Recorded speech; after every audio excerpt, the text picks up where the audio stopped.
Sundara travels பட நடிகை ராதா வீட்டின் எதிரில் கஞ்சா புழக்கம் அதிகமாக இருப்பதாகவும் தட்டி கேட்டதற்கு தன் மீதும் தன் மகன் மீதும் தவறான புகார் அளித்துள்ளதாகவும் நடிகை ராதா குற்றச்சாட்டும் வைத்திருக்காங்க.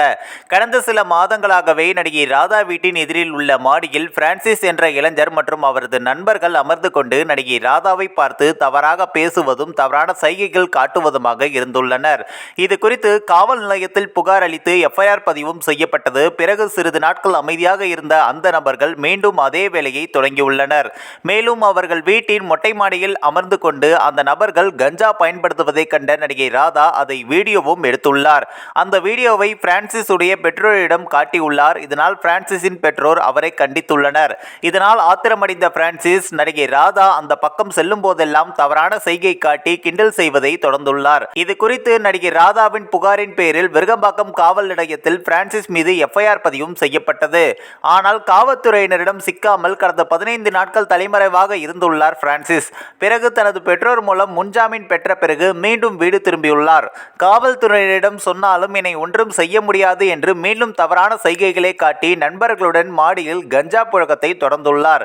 இதுபோல் ஒரு நாள் இரவில் நடிகை ராதாவிடம் நடுவிரலை காட்டி கிண்டல் செய்துள்ளார் பிரான்சிஸ். இதனால் ஆத்திரமடைந்த ராதா அதே தெருவில் வைத்து அவரை அடித்துள்ளார். தற்பொழுது தன்னை தாக்கியதாக பிரான்சிஸ் அளித்த புகாரில் நடிகை ராதா மீது விசாரணையும் தொடங்கியுள்ளனர் காவல்துறையினர். இது குறித்து பேசிய ராதா அந்த பிரான்சிஸ் மீது எஃப்ஐஆர் பதிவு செய்யப்பட்ட அடுத்த நாள் கூட எதுவும் நடக்காதது போல் தெருவில் உலா வருகிறான். கஞ்சா பயன்படுத்தி உள்ளான். அதற்கான ஆதாரம் என்னிடம் இருக்கிறது. அவனது சகோதரனால் என் வீட்டின் சிசிடிவி உடைக்கப்பட்டுள்ளது. அவன் மீது எஃப்ஐஆர் பதிவு செய்ய 15 நாட்கள் அலைந்து திரிந்துதான் பதிவு செய்ய வேண்டிய நிலையில் உள்ளது.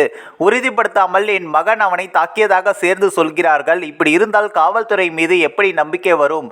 கஞ்சா அடித்துவிட்டு பெண்கள் கிண்டல் செய்யும் பிரான்சிஸ் போன்ற நபர்களை கைது செய்யாமல் என் மேல் கொடுக்கப்பட்டிருக்கும் புகாருக்கு விசாரணை செய்வது எந்த விதத்தில் சரியாக இருக்கும் என ஆவேசமாகவும் பேசியுள்ளார். இது குறித்து காவல் ஆணையரிடம் விரைவில் புகார் அளிக்க உள்ளதாகவும் நடிகை ராதா தரப்பில் தெரிவிக்கப்பட்டுள்ளது.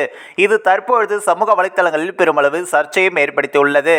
இந்த ஒரு வீடியோ குறித்து உங்களோட கருத்துக்களை நீங்க மறக்காம கமெண்ட்ஸ்ல சொல்லுங்க. நம்ம டிபிடி நியூஸ் டெஸ்க் சேனலையும் சப்ஸ்கிரைப் பண்றங்க.